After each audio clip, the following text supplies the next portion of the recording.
Complex, the most compact, the most deadly ship of war, ton for ton, ever conceived by man is the submarine. No training is more rigid, no training more intense than that of the submariner, who must fight his battles imprisoned in a carcass of steel, sailing in the deeps of the world's water basins.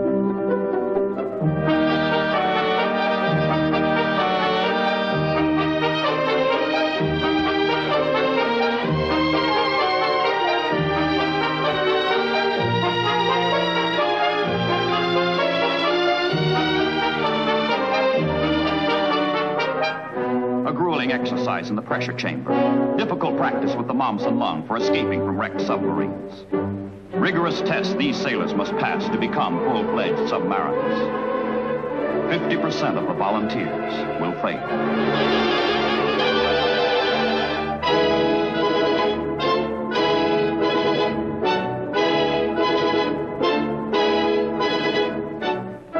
Submarines are built for long-range patrols, lasting up to 75 days, built to cruise 10,000 miles without refueling. When commissioned, they will be named for fish: Tullibee and Tang, Growler and Gudgeon, Sea Raven and Skate. On the New England coast, the killer fish are spawned that will eat at the vitals of Japan.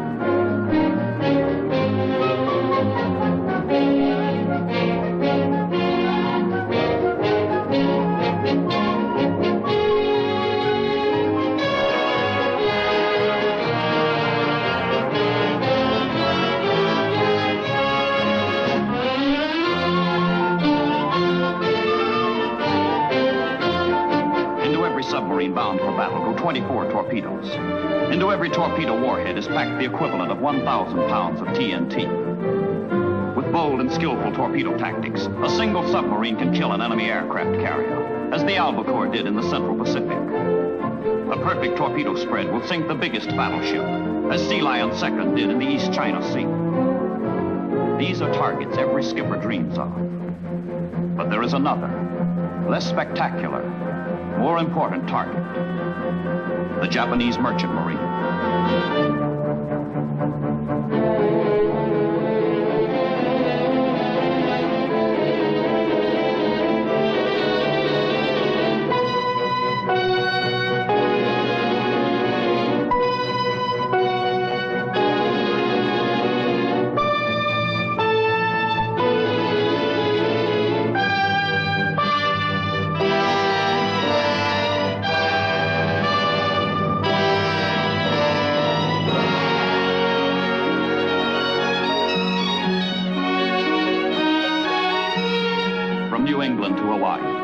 From Point Judith to Diamond Head, the 8 officers and 75 men in each new submarine learn to live with their boat and with each other, conditioning themselves for the tests and trials that are yet to come. The voyage is long, but with every passing watch, the fledgling submarine becomes a more efficient weapon, a happier boat with a character all her own.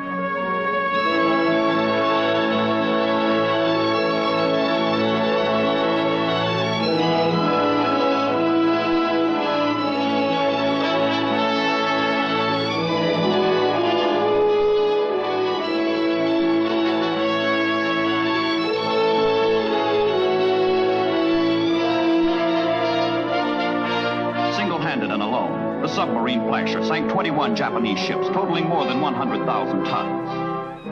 How many will this newcomer get? Whatever her score, whatever her fate, there will be no fanfare. Anonymous adventure, ordeal in obscurity, will be her lot. The submarine service is the silent service.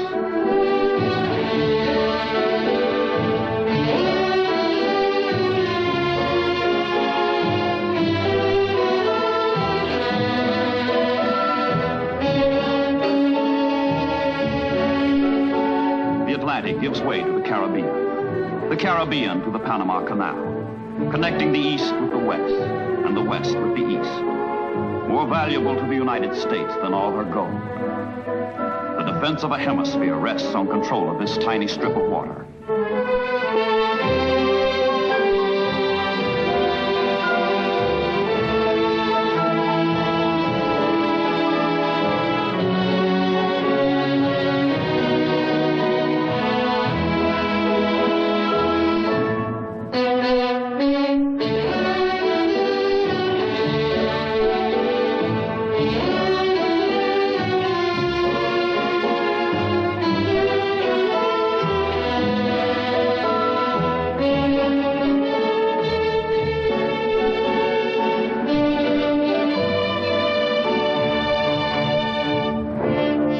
warships like the Iowa, carriers like the Essex, cruisers like the Baltimore, destroyers like the Fletcher squeeze through the locks, while electric mules haul and real monkeys play. Submarines, too, cross the 40-mile Central American isthmus to join those who have gone before, those who have gone to war.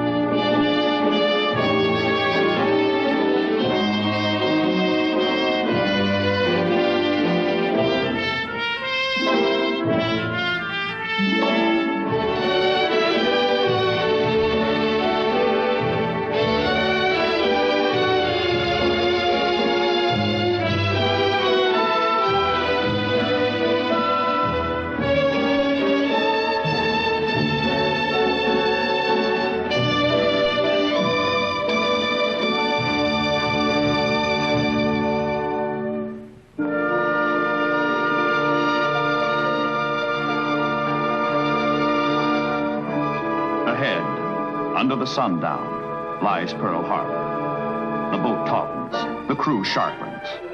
Drill and practice, practice and drill, and more practice, and now submerging practice. 60 seconds to make a 300-foot boat, racing over the water at 20 knots, vanish completely.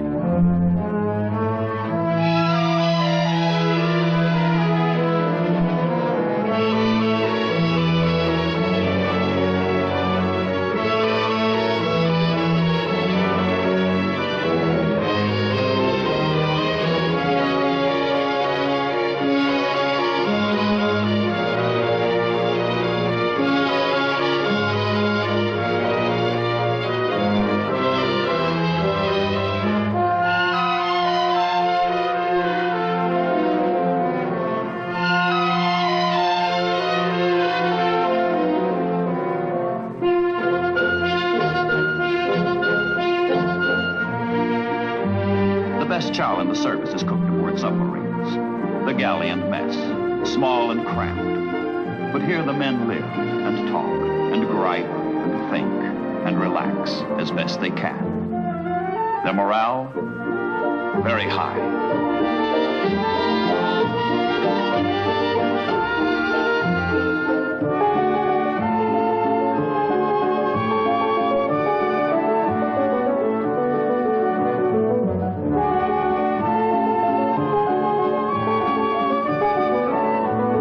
Knock it off. Prepare to surface.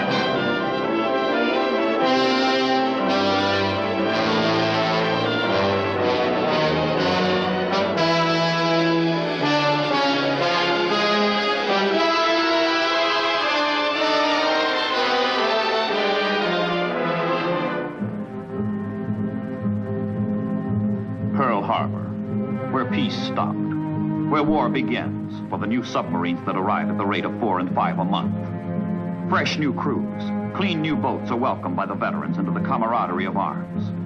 An emotion of men welded together in a common experience with a common purpose.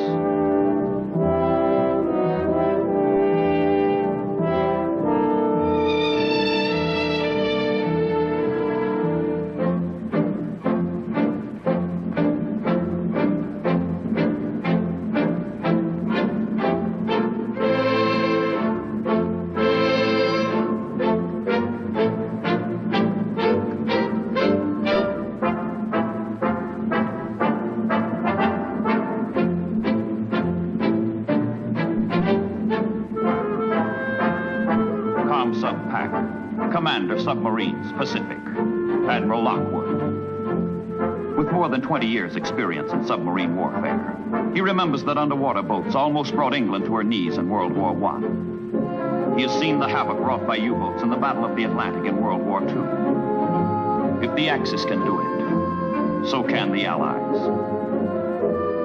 From his headquarters in Pearl Harbor, the Admiral directs a powerful, coordinated force of Allied wolf packs and single submarines, ranging from the Aleutians to the East Indies, from the Societies to the Kuriles. All over, everywhere, underwater sailors execute the first commandment of United States submarine doctrine. Inflict maximum damage on enemy ships and shipping by offensive patrol at focal points. In from the submarines at sea pour the results. From Rasher, 100,000 tons, sunk. From Barb, 97,000 tons, sunk. From Tang, 94,000 tons, sunk. From Silver Sides, 90,000 tons, sunk. Gradual but incessant puncturing of the arteries, all over, everywhere, through which flows the life of the Japanese Empire.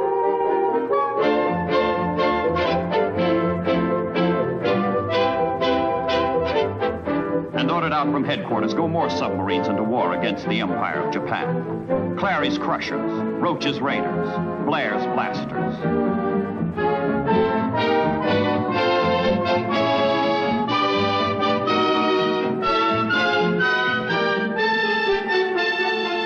Preparing for the first patrol, submarine and crew face a grim gamut of missions.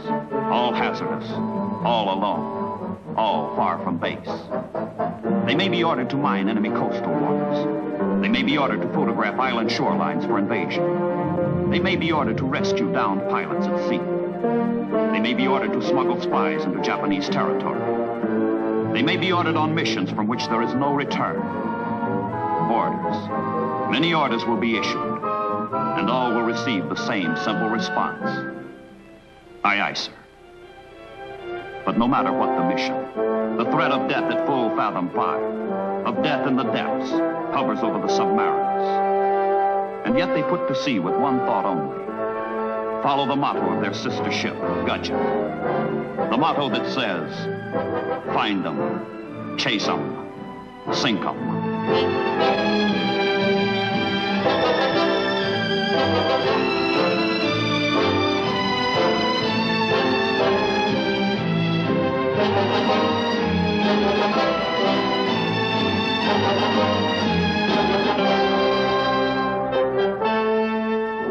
Japanese shipping is the immediate target of the Allied submarine offensive. The most modern, the most dynamic society in the East is an island society. And the Achilles heel of an island empire, the heartbeat of an industrial nation, is its means of transport over the seas. Destroy that means. Destroy the merchant marine. Destroy the Navy. And the skill and diligence of the 27 million Japanese who support the war will be valueless. Every shop, every factory, every industry will be idle, bankrupt.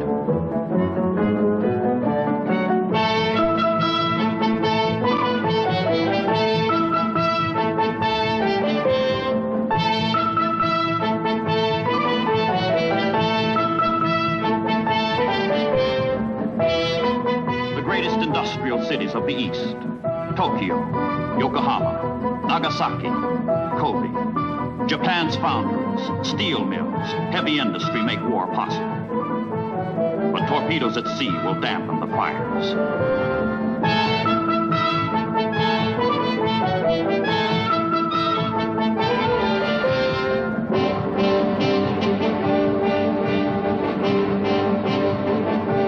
Battleships for the fleet, guns for the army, bombs for the planes. Without the ore, the coal, the raw material shipped in from overseas, the furnaces will grow cold. The machinery will stop. Destroy Japan's ability to produce. That is what the submarines will do.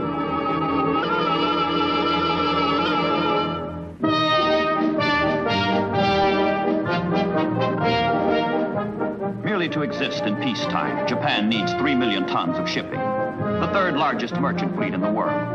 For war, the tonnage must be doubled. To link the home islands with the essential resources of her empire, to maintain her garrisons overseas, to weld together the greater East Asia co-prosperity sphere, Japan needs ships. Ships and ships and more ships.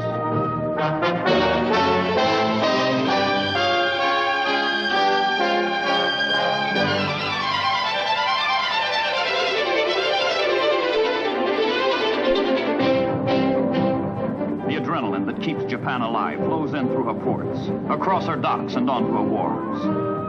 The Japanese have conquered an empire stretching from Siberia to the Indies.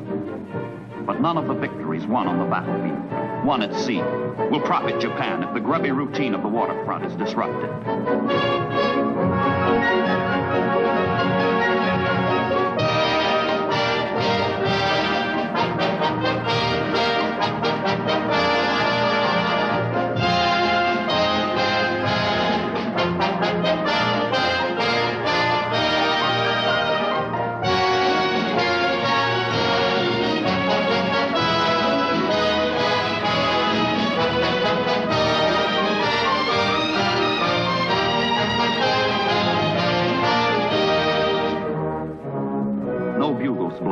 And no bands play for the vital Marus, the merchant ships. But sailing south, east, west, and north, they keep the island empire alive. Without her men of war, Japan cannot conquer. Without her merchantmen, she cannot survive.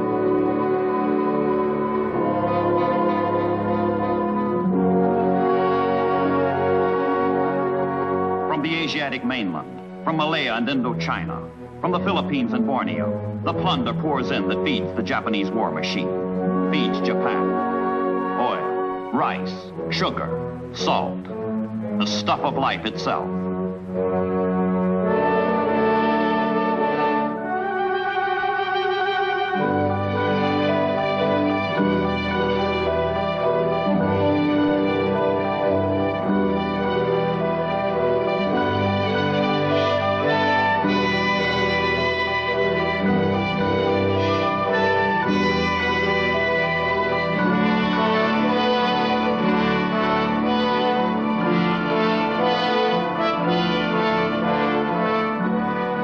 So everywhere they sail, singly or in convoy, hugging the shore or far at sea.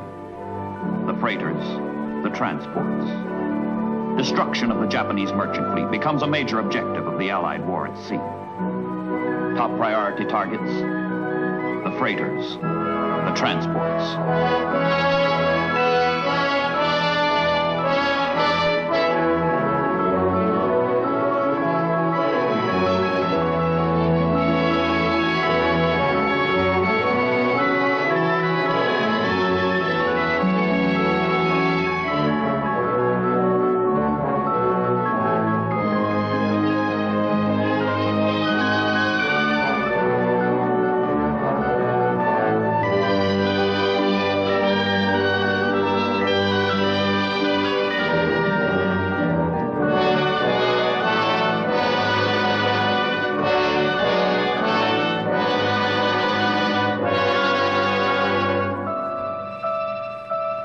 Find them, chase them, sink them.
Japanese destroyers, quick on the draw, counterattack, hurling ton upon ton of high explosives down into the darkness of the ocean deeps, where the submarine tries to hide. Once sonar detects the submarine, the depth charges are scattered in a pattern, blanketing the entire area. The attack may last hours, and few ordeals in war are more grueling, more agonizing, more horrible. It is a time for stout hulls and stouter hearts.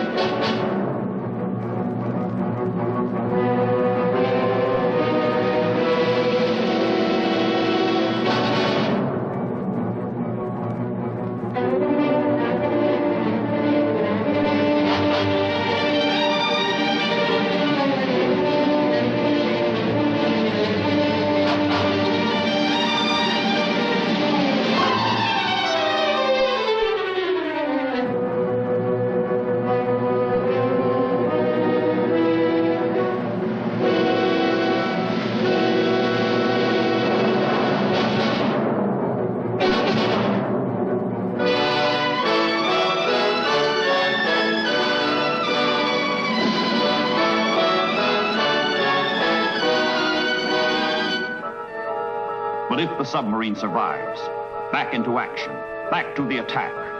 Sink 'em all.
Name of ship, tonnage, cargo.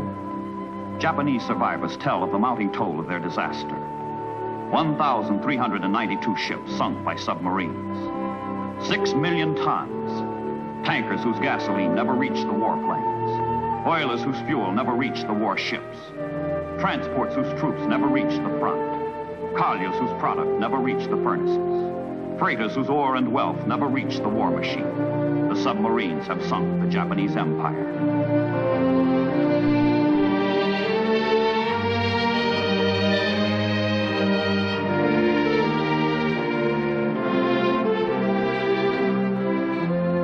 Course 090, back to Pearl. 52 submarines will never return. Their epitaph, overdue, presumed lost.